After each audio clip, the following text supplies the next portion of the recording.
Gracias por continuar con nosotros. Ahora conversaremos con el licenciado Leo Valerón, con quien vamos a hablar sobre el tema educativo, quien dirige el Instituto Dominicano de Evaluación e Investigación de la Calidad Educativa.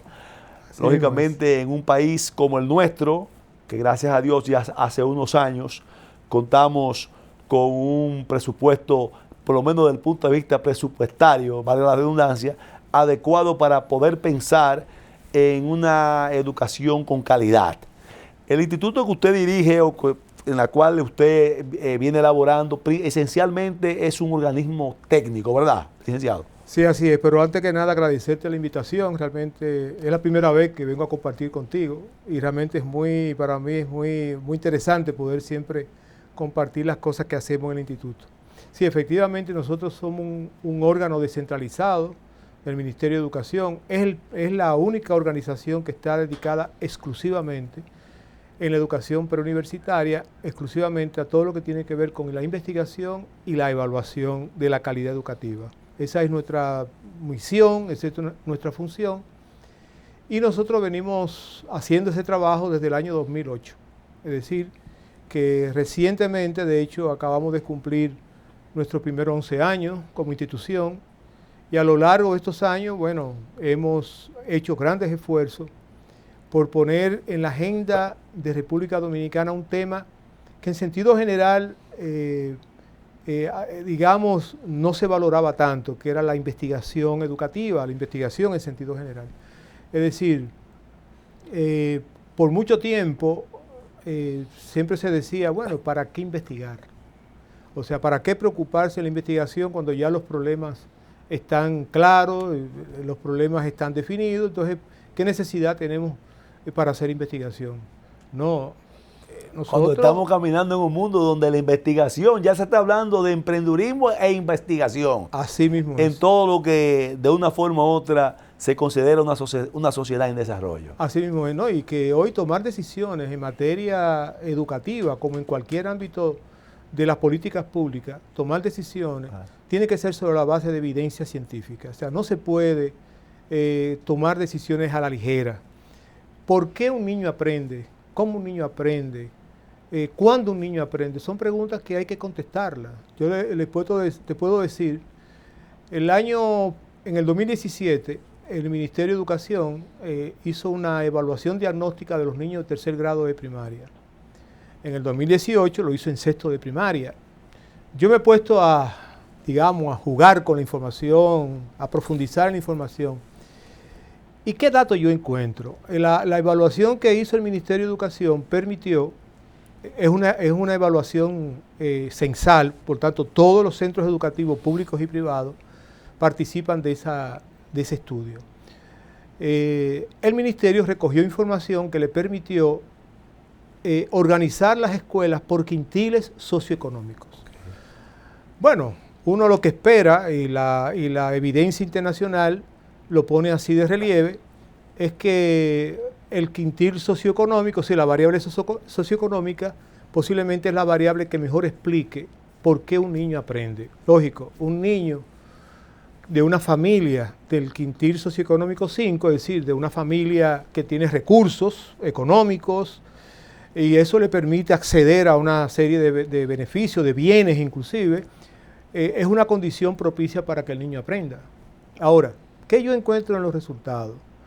De pronto encuentro que hay un grupo de escuelas del quintil socioeconómico 1, o sea, del quintil socioeconómico de menor más ingreso, pobre. Sí. Y todavía más, sigo buscando, y son escuelas, todas, la mayoría, rurales aisladas, en menor medida rurales turísticas y rurales, propiamente dicho. Y me encuentro que hay un grupo de escuelas, 48 escuelas en sexto grado, 27 escuelas en tercer grado, que los resultados en la evaluación de sus niños están por encima de los resultados de la evaluación de los niños del quintil 5.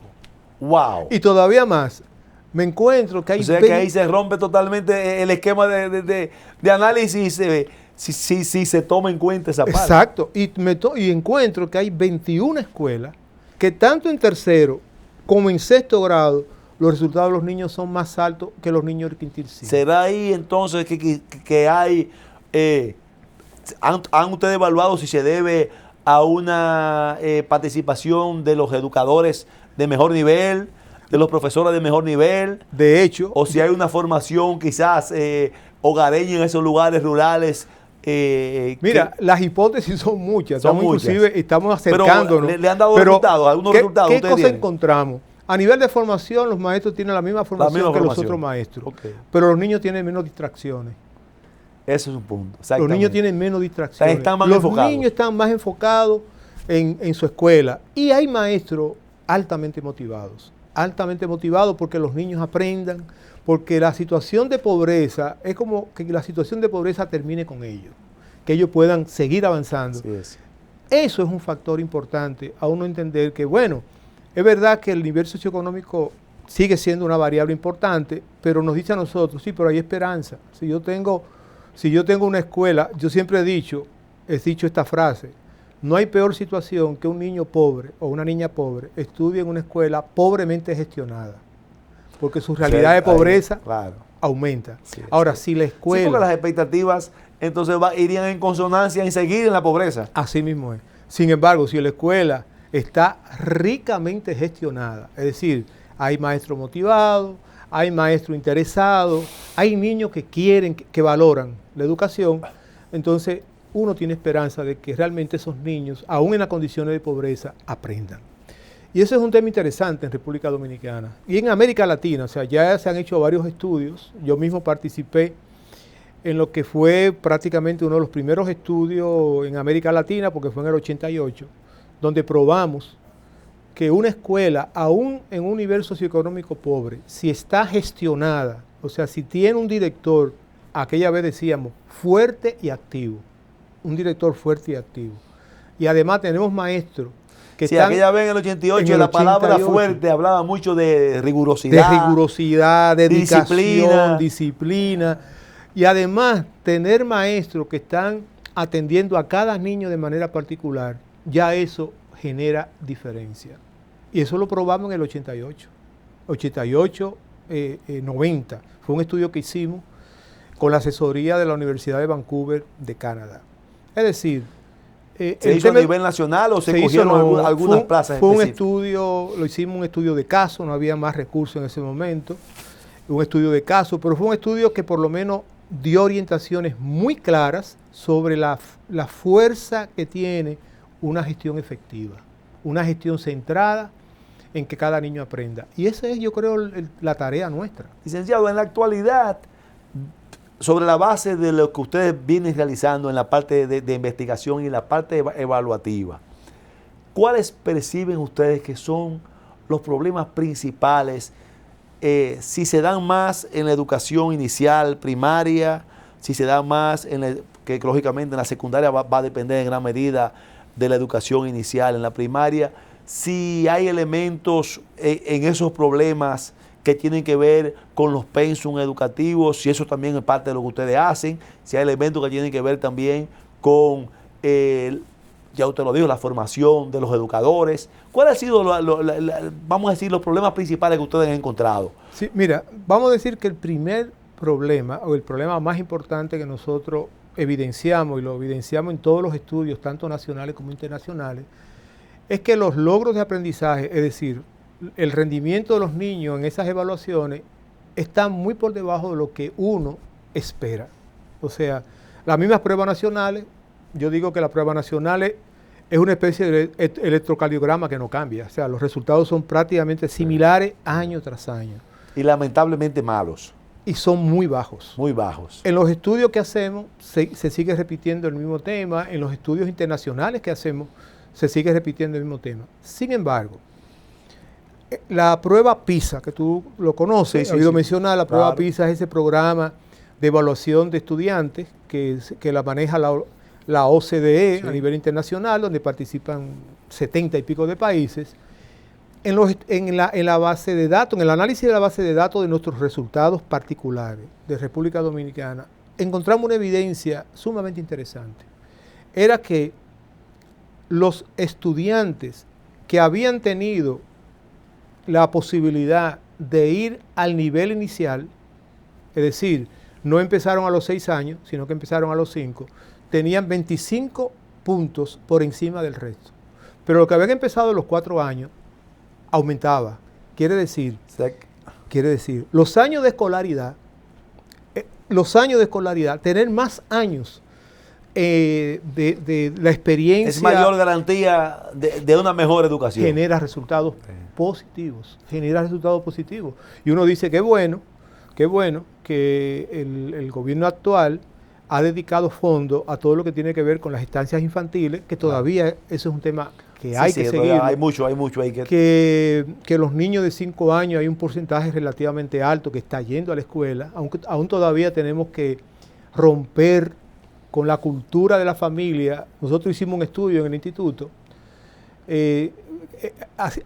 La primera parte del estudio era contraponiendo la oferta y la demanda.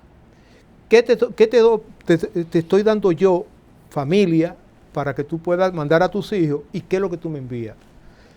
Y encontramos una cosa muy curiosa. En comunidades relativamente pobres, tú tienes una escuela que tiene un aula de 5 años, tiene 2 aulas de 5 años, tiene el maestro nombrado, tiene todo el material, pero la familia no manda a los muchachos. Entonces hicimos el segundo estudio a averiguar por qué. Es que ahí se va a jugar. Wow. O no, es que el niño trabaja conmigo en el campo. O sea, eso es una variable. Fíjate que nosotros tenemos un porcentaje muy alto de niños en edad escolar, inclusive niños problemas menores, sociales serios, decía ahí. Serio, cuando usted ve que una familia, niños se ven impedidos de ir a recibir la educación porque tienen que trabajar. Porque tienen que trabajar. O porque la niña tiene que atender a los más pequeños. Exactamente. Eso es un tema. Entonces, ahí hay un tema serio que eso es un factor que incide en esos aprendizajes. De hecho, en los estudios internacionales... ¿Y esos estudios han dado algún tipo de propuesta de soluciones a ese tema? De todos esos estudios salen esas cosas, claro. No, pero digo, si salen al mismo tiempo propuestas de soluciones a esa problemática. Claro, sí. Y nosotros inclusive en el instituto hemos ido implementando durante ya varios años 2 tipos de actividades. Tenemos un congreso donde se presentan los resultados, donde se llevan las discusiones, donde se plantean soluciones, y hacemos lo que llamamos mesa de debate, donde invitamos ya sectores específicos que tienen que ver con las políticas públicas para poder encontrar soluciones a esos temas. Pero fíjate otro factor que de alguna manera explica los resultados. Los resultados son cada vez más pequeños, más bajos, en la medida en que el estudiante tiene más edad. Quiere decir que la sobreedad, sea porque entraste tarde a la escuela, o sea por el otro factor de repetición, atenta contra los aprendizajes. Sí. Ya nosotros hemos podido evidenciar. Bueno, pero es hasta uno a veces, hasta en cosas normales, uno se ve como un niño con menor edad tiene más facilidad de involucrarse con muchas cosas y de aprender mucho más fácil que uno que tenga mayor edad.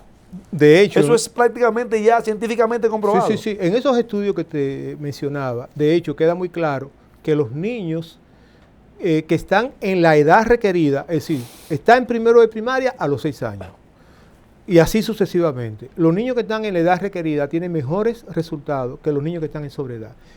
Y eso es lo que nos dice a nosotros. La repetición no genera aprendizaje, porque el niño repita, no aprende. Al contrario, ¿qué encontramos? Que mientras más aprende el niño, menos aprende.